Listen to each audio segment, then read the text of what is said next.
आषाढी एकादशी म्हणलं की डोळ्यासमोर येते पंढरपूरची वारी, लाखो वारकरी, टाळ, मृदुंग आणि विठ्ठलाचं गजर. पण हेच सगळं जर अमेरिकेत अनुभवायला मिळालं तर आज मी तुम्हाला घेऊन चालले बॉस्टन मधल्या आमच्या आषाढी एकादशीच्या इव्हेंटला. नमस्कार मंडळी, मी आहे भक्ती आणि अमेरिकन लाईफ मराठी मध्ये तुमच्या सर्वांचं स्वागत आहे. आज आषाढी एकादशी आहे. इकडे अमेरिकेत सुद्धा आम्ही आज आषाढी एकादशी साजरी करणार आहोत. त्यासाठी आमच्या इकडच्या एका मराठी मंडळात कार्यक्रम आहे आषाढी एकादशीचा. तर खूप मस्त कार्यक्रम असणार आहे. वारी, दिंडी, अभंगवाणी सगळं असणार आहे.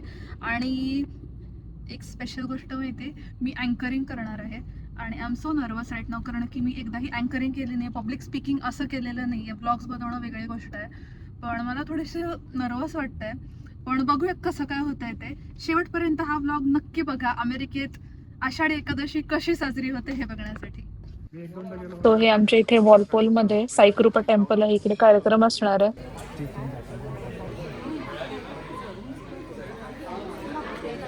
सुंदर असे ध्यान उभे विटेवरी करकटावरी ठेवून या सुंदर अभंगांच्या ओळीने आजच्या कार्यक्रमाची सुरुवात करूयात.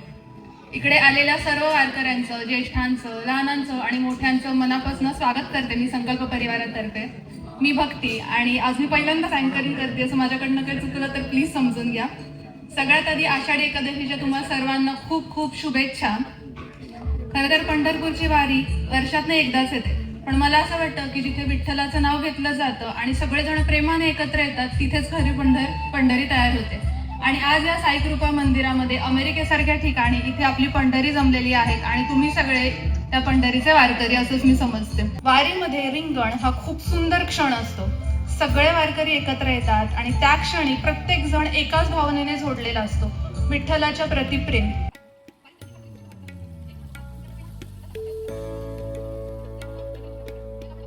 कार्यक्रमाची सुरुवात करूयात. सगळ्यांनी या कार्यक्रमाचा आनंद घ्या. धन्यवाद.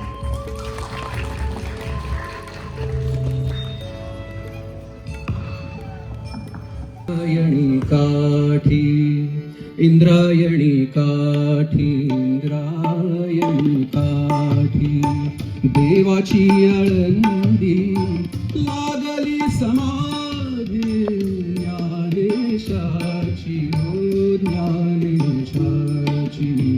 इंद्रायणी काठी, इंद्रायणी काठी.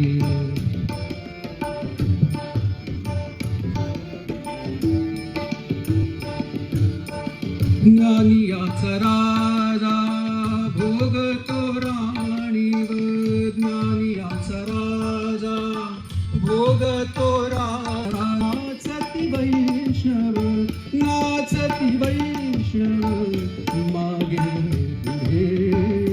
विठ्ठल जय हरी विठ्ठल.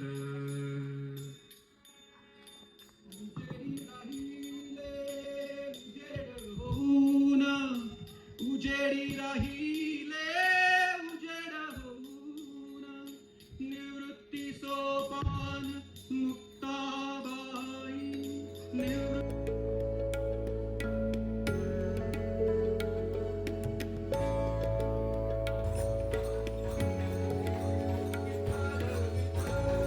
क्षणी एकच जयघोष घुमू लागतो.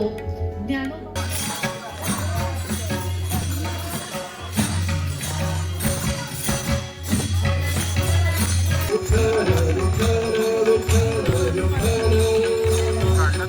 अमेरिकेत असून सुद्धा सगळेजण काही वेळासाठी या 1-2 तासांसाठी अक्षरशः पंढरपूरच्या वारीतच आहेत.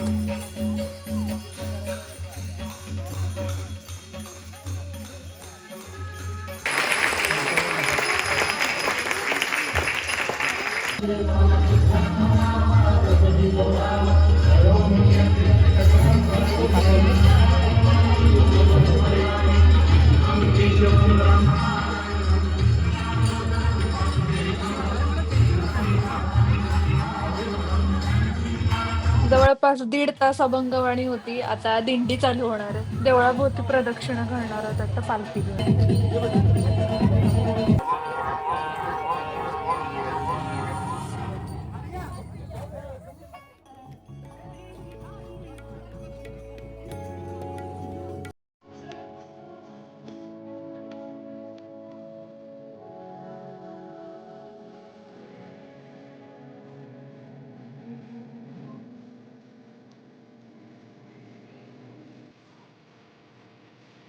आज सगळ्यांना बघून एक गोष्ट सतत जाणवत होती.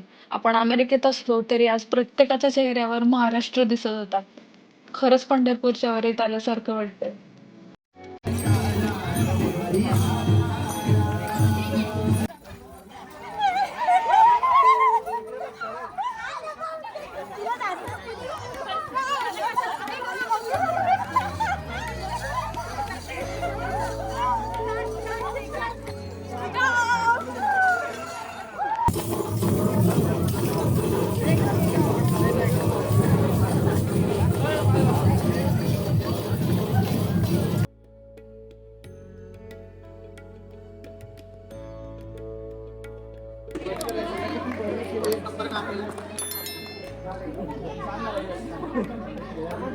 ओके, सो आज आम्हाला खूप मजा आली आहे आणि खूप सुंदर वातावरण झालेलं. आज आम्ही सगळ्यांनी खूप एन्जॉय केलेला आहे. इकडे काही माझ्या मैत्रिणी आहेत ज्यांना थोडंसं सांगायचं की असं इव्हेंट कसं वाटलं. अनुराधा, तुला कसं वाटलं आज? मी येण्यासाठी वर्ष झाला, हा माझा पहिला रोल आहे आणि तो पण एका सगळ्या मराठी बांधवांसोबत एवढी भारी मजा आली. आपण लय भारी म्हणतो ना, तसाच फील आला. लय भारी प्रोग्राम. लय वाटतं. दिव्या, मला खूप सुखमय आणि आनंद आणि प्रसन्नता वाटली हा प्रोग्राम अटेंड आम्ही सगळ्यांनी खूप एन्जॉय केलं. कार्यक्रम संपलेला आहे. संध्याकाळचे 7:30 वाजले आहेत. खूप छान वाटलं, खूप छान वाटलं. भारतातनं काही लोकांचे पॅरेंट्स पण आलेले आणि त्यांचा आम्ही इंटरव्ह्यू घेत होतो बेसिकली की कसं वाटलं हा कार्यक्रम वगैरे सगळं, आणि त्यांना खूप आवडला. आम्हीच इमोशनल झालो शेवटी. तर अशा प्रकारे असा कार्यक्रम झालेला आहे. रात्रीचे 8 वाजले तर उजेड बघा बाहेर केवढा आहे. मला खूप खूप खूप छान वाटलं आज.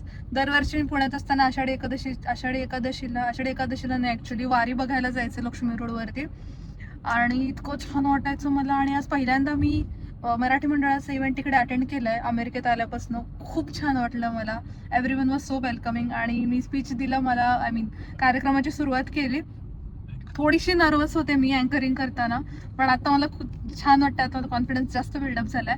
आणि विशेषतः वारीमध्ये म्हणजे आम्ही जे रिंगण वगैरे केलं तिथे खूप जणी भेटल्या मला आणि म्हणाल्या की आम्ही तुझे व्हिडिओज बघतो म्हणून इंस्टाग्रामवरती आणि युट्यूबवरती, आणि त्यांना माझं कंटेंट आवडलं असं ते म्हणाले. मला त्यांचा व्हिडिओ पण घ्यायचा होता, पण एवढ्या सगळ्या लोकांमध्ये सुचलंच नाही मला हे सगळं करायला.